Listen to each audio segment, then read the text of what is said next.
So we've talked about playing your position, and a really important position being played to help youth navigate the youth criminal justice system is the role of a lawyer, right? Yes.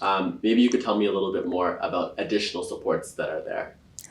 So one of the biggest challenges that we find is how do people pay for a lawyer?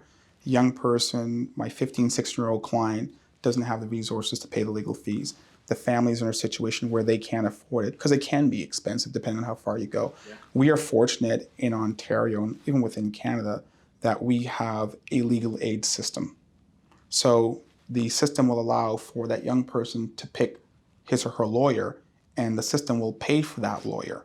So the young person or their family don't have to pay money out of pocket, which I find reduces a lot of stress. I mean, families and young people are going through a lot of stress. It is the uncertainty of the outcome of the particular case and what it's going to mean. And so if we can take one of those stresses off by having the fees paid for, that is an important thing that works well for the young person.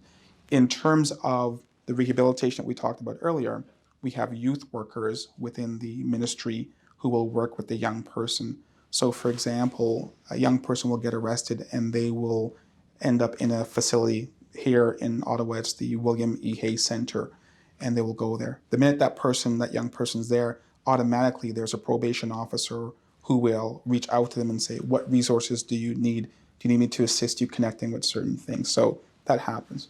We have the Youth Services Bureau, this is an organization here within the city of Ottawa that young people can connect with.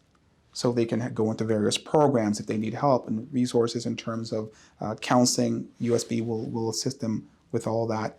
If the young person maybe has addiction issues, we have the Dave Smith Youth Treatment Center, which is a residential program. So there are wider range and array of resources available for young people in the city of Ottawa.